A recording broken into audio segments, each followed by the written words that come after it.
ओम शांति बाबा। आज 7 जून 2024 की मुरली है। बाबा कह रहे, मीठे बच्चे, तुम्हें आपस में रूहानी भाई भाई हो।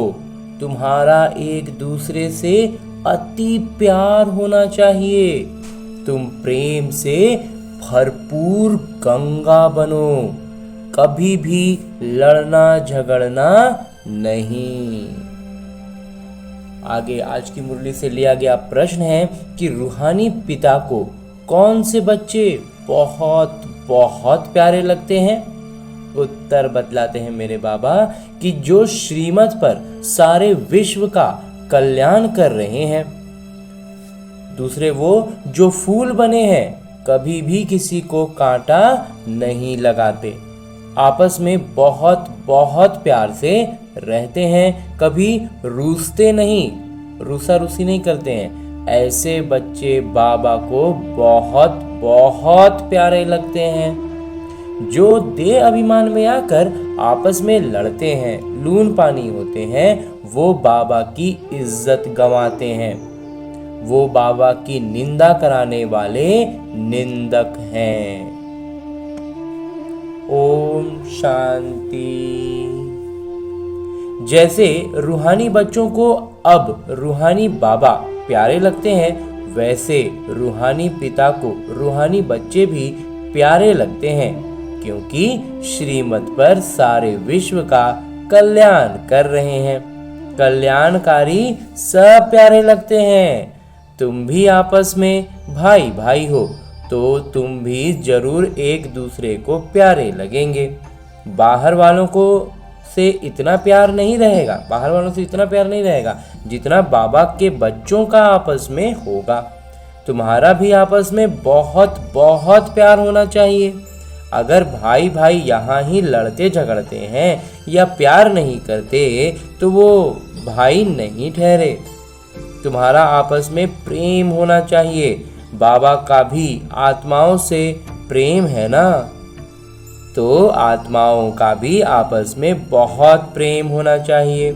सतयुग में सब आत्माएं एक दूसरे को प्यारी लगती हैं, क्योंकि शरीर का अभिमान टूट जाता है। तुम भाई भाई एक पिता की याद से सारे विश्व का कल्याण करते हो, अपना भी कल्याण करते हो, तो भाइयों का भी कल्याण करना चाहिए। इसलिए बाबा देह अभिमान से देही अभिमानी बना रहे हैं। शरीर के भान से निकाल के हमें आत्मिक स्मृति में ला रहे हैं। वो लौकिक भाई भाई तो आपस में धन के लिए, हिस्से के लिए लड़ पड़ते हैं। यहाँ लड़ने झगड़ने की बात नहीं। हर एक को सीधा कनेक्शन रखना पड़ता है। सबको सीधे सीधे बाबा से कनेक्शन रखना है। किसी के थ्रू यहाँ इस ज्ञान में किसी के थ्रू जाने की जरूरत नहीं है। ये है बेहद की बात। योग बल से बाबा से वर्षा लेना है। लौकिक पिता से स्थूल वर्षा लेते हैं। ये तो है रूहानी पिता, इसलिए इनसे रूहानी बच्चों को रूहानी वर्षा मिलता है। लौकिक पिता से स्थूल वर्षा लेते हैं। ये तो है रूहानी पिता से रूहानी बच्चों को रूहानी वर्षा। हर एक को सीधे बाबा से वर्षा लेना है। जितना जितना इंडिविजुअल बाबा को याद करेंगे, एकदम अपने अपने स्तर पर, निजी स्तर पर, एकदम बहुत निजी रूप से भी रह के भी बाबा की याद में रहेंगे, उतना वर्षा मिलेगा। दिल में बस एक ही बात रहे, बाबा। बाबा देखेंगे आपस में लड़ते हैं तो बाबा कहेंगे, तुम निधन के हो क्या। रूहानी भाई भाई को झगड़ना नहीं चाहिए। अगर भाई भाई होकर आपस में लड़ते झगड़ते हैं, प्यार नहीं, तो जैसे रावण के बन जाते हैं। जैसे ही झगड़ा किए, रावण अपनी ओर खींच लिया, वो सब आसुरी संतान ठहरे।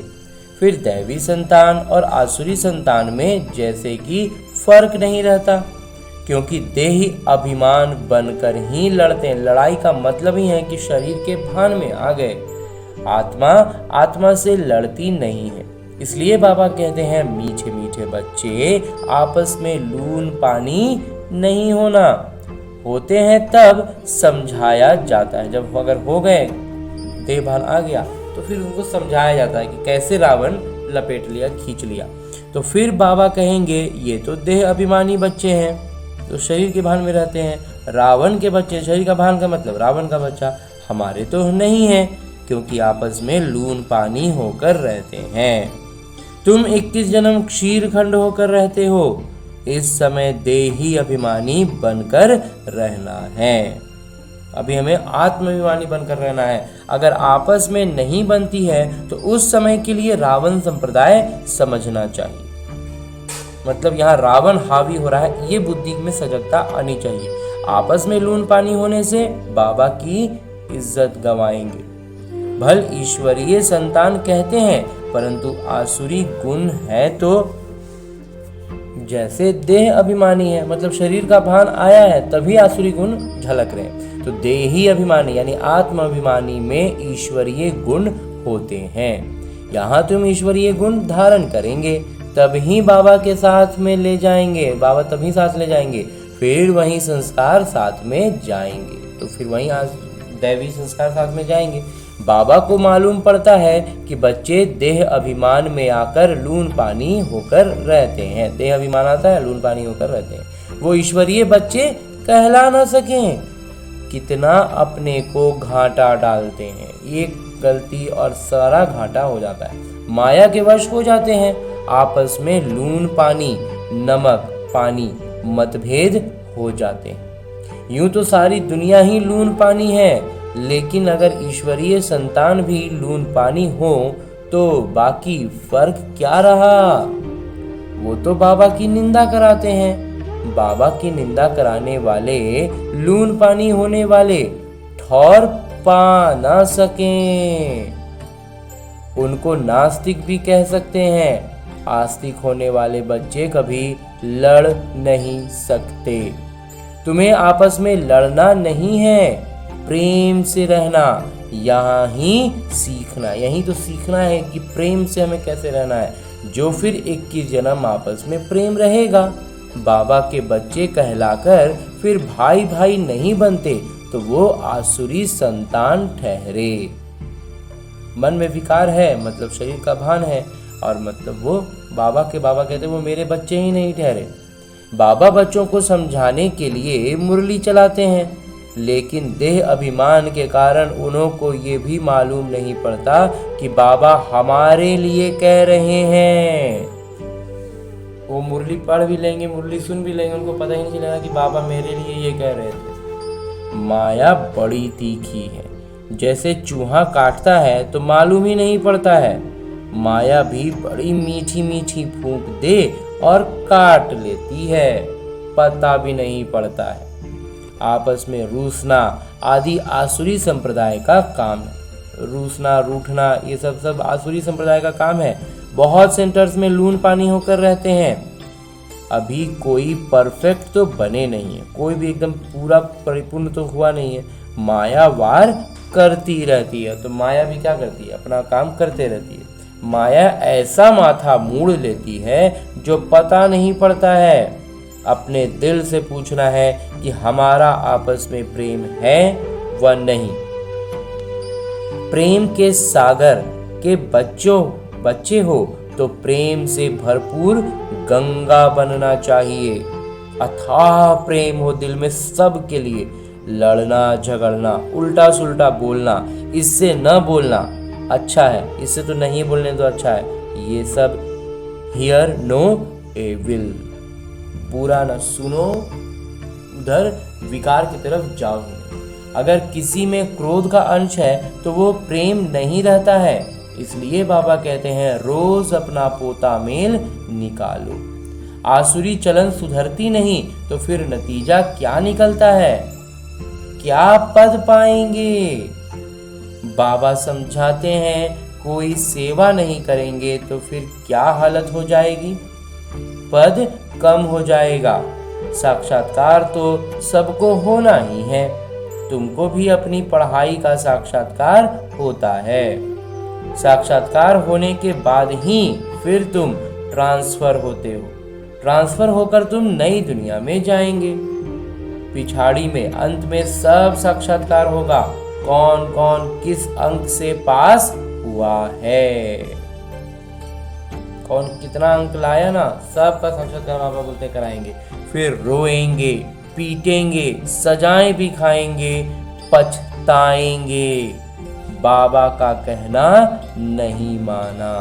बाबा बतला रहे थे, श्रीमत दे रहे थे, मुरली में एक एक छोटी छोटी बात पर प्रकाश डाल रहे थे, बाबा पूरा ज्ञान स्पष्ट दे रहे थे, लेकिन हमने बाबा की बात नहीं मानी। फिर कुछ नहीं कर पाएंगे, रोते रहिए, पीटते रहे, सजाएं खाते रहेंगे, पछताते रहेंगे। बाबा ने तो बार बार समझाया है, कोई आसुरी गुण नहीं होना चाहिए। जिसमें दैवी गुण हैं उनको ऐसा आप समान बनाना चाहिए, और जिनमें दैवी गुण है उनको दूसरों को आप समान बनाना है। बाबा को याद करना तो बहुत सहज है, अल्फ और बे। अल्फ मतलब बाबा, बे मतलब बादशाही। तो बच्चों को नशा रहना चाहिए। अगर आपस में लून पानी होंगे तो फिर ईश्वरीय संतान कैसे समझेंगे? फिर हम ईश्वरीय संतान हैं ये कैसे समझेंगे? हम भी आपस में वही लड़ाई झगड़ा, मतभेद, मन मुटाव, रूठना वाला स्थिति में रहेंगे तो बाबा समझेंगे ये आसुरी औलाद। बाबा सीधे उसको रावण की औलाद बताते हैं। माया ने इसे नाक से पकड़ लिया है। इसका सीधा मतलब है कि माया एकदम सीधा नाक से पकड़ ली है, उनको पता भी नहीं पड़ता है, सारी अवस्था डावाडोल, पद कम हो पड़ता है। तुम बच्चों को उन्हें प्रेम से सिखाने की कोशिश करनी चाहिए, प्रेम की दृष्टि होनी चाहिए। बाबा प्रेम के सागर हैं तो बच्चों को भी खींचते हैं ना। बाबा तो प्रेम से अपनी ओर खींच रहे हैं और उधर विकार अपनी ओर खींचता है। तो हम जो बच्चे उनके संबंध संपर्क में हैं उनको हमें प्रेम से खींचना है। तो तुमको भी प्रेम का सागर बनना है। हाँ जी बाबा, जो भी संबंध संपर्क में ऐसे बच्चे हैं उनको हमें प्रेम से अपनी ओर बाबा की ओर खींचना है।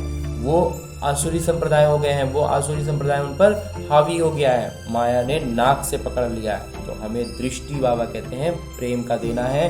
बाबा ने कहा आज हमें प्रेम का गंगा बनना, अथाह प्रेम रखना है। बाबा बच्चों को बहुत प्यार से समझाते हैं, अच्छी मत देते हैं। ईश्वरीय मत मिलने से तुम फूल बन जाते हो। सब गुण तुमको देते हैं, सारा गुण बाबा हमको दे देते हैं। देवताओं में प्यार है ना, तो वो अवस्था तुम्हें यहाँ जमानी है।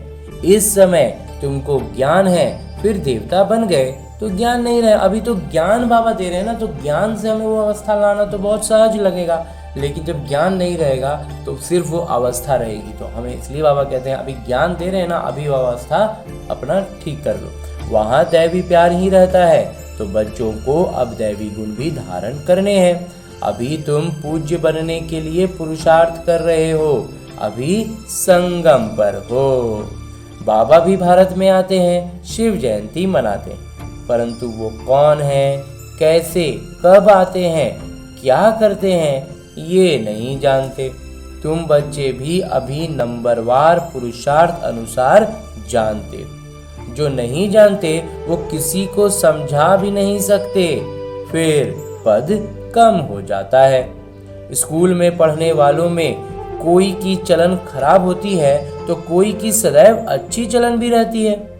कोई प्रेजेंट रहे, कोई एब्सेंट, कोई लगातार कभी भी मिस नहीं करता है और कोई है कि बहुत बार ज़्यादातर एब्सेंट ही रहता है। तो यहाँ प्रेजेंट वो हैं जो सदैव बाबा को याद करते हैं, स्वदर्शन चक्र फिराते हैं, वहीं हमेशा प्रेजेंट रहेंगे, उपस्थित रहेंगे। बाबा कहते हैं उठते बैठते तुम अपने को स्वदर्शन चक्रधारी समझो।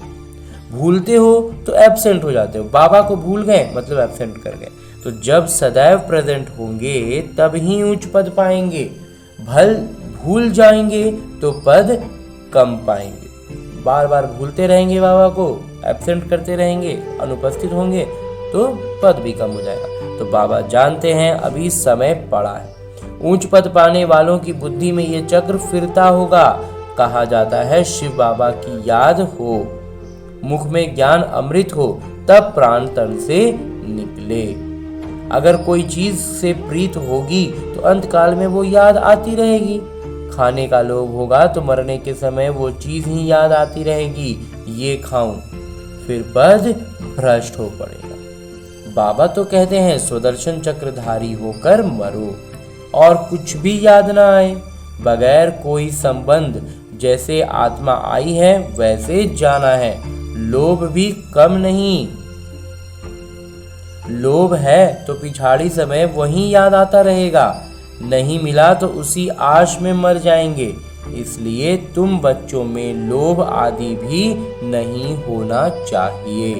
लोभ भी लगे ना, बहुत थोड़ा सा तो है, लेकिन वो थोड़ा सा भी अंत में काम बिगाड़ देगा।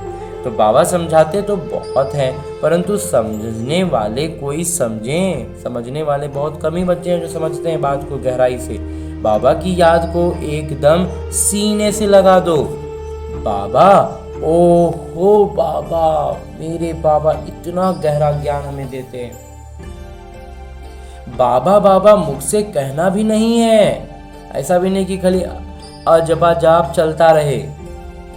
बाबा की याद में कर्मातीत अवस्था में ये शरीर छूटे तब उच्च पद पा सकते हो। क्योंकि मुंह से जब हम बहुत ज्यादा जाप करने लगते हैं ना, तो मुंह तो चलने लग जाता है और बुद्धि कहीं और चली जाती है। लेकिन बाबा कहते हैं बुद्धि मन सब एक जगह पर टिका रहे, वो है बाबा। और ये अभ्यास से होगा।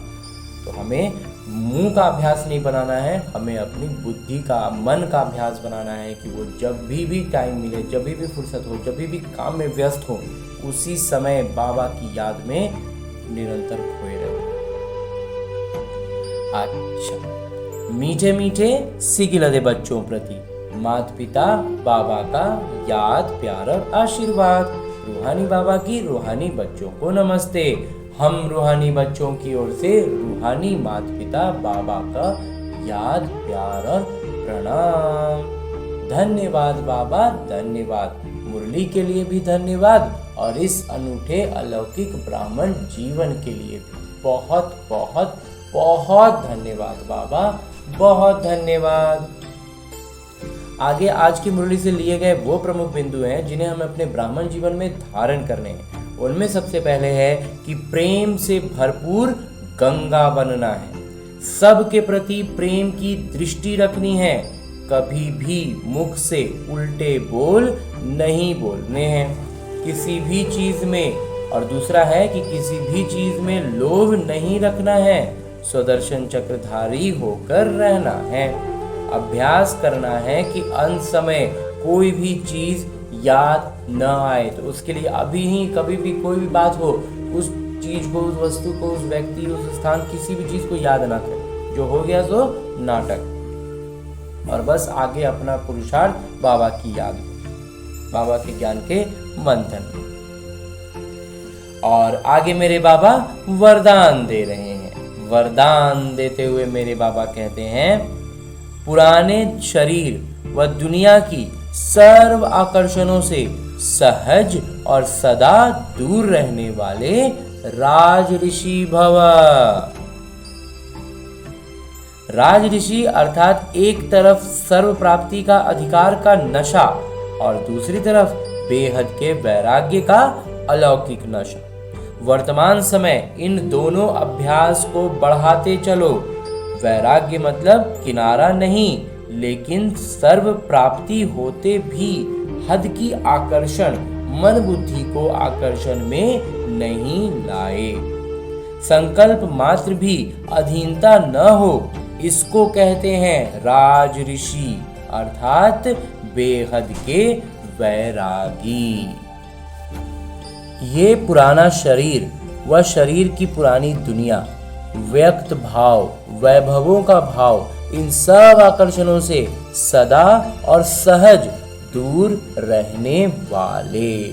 हमें इन सब इनके आकर्षण से ही दूर जाने के लिए हमें अच्छा ही नहीं दिखे, हमारी ज्ञान हमारी इस स्तर की हो कि कोई भी लौकिक दुनिया की चीज अच्छी लगे ही नहीं। एक बार भी अगर अच्छी लग गई तो फिर आप उसकी तरफ आकर्षित होंगे, उसकी तरफ बुद्धि चलेगी।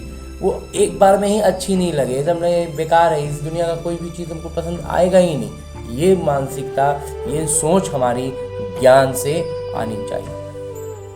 और अंत में स्लोगन है, मुरली का उपदेश है कि विज्ञान के साधनों का इस्तेमाल करो, लेकिन अपने जीवन का आधार नहीं बनाओ। हमारा ब्राह्मण जीवन का आधार नहीं है विज्ञान का साधन। विज्ञान का साधन को बस ठीक है, सामने में है, इस्तेमाल कर ली, लेकिन वो हमारे जीवन का आधार बिल्कुल नहीं है। ये बुद्धि में होना चाहिए।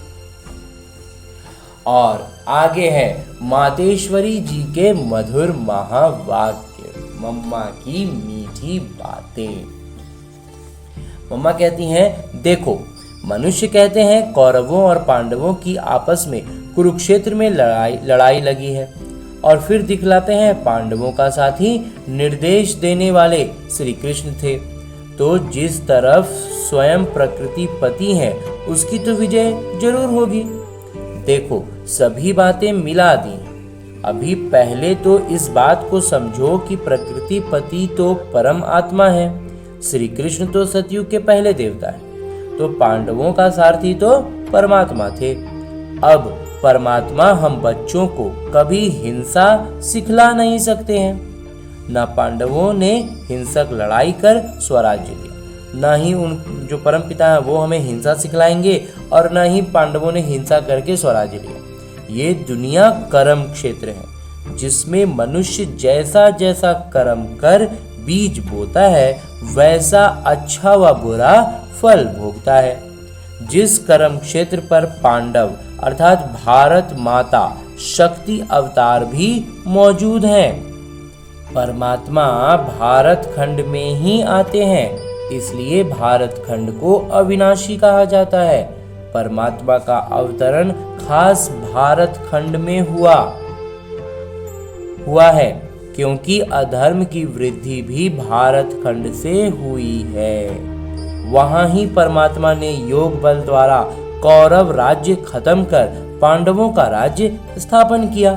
तो परमात्मा ने एक आदि सनातन धर्म स्थापन किया, परंतु भारतवासी अपने महान पवित्र धर्म और श्रेष्ठ कर्म को भूल अपने को हिंदू कहलाते हैं। बेचारे अपने धर्म को न जान औरों के धर्म में जुट गए हैं।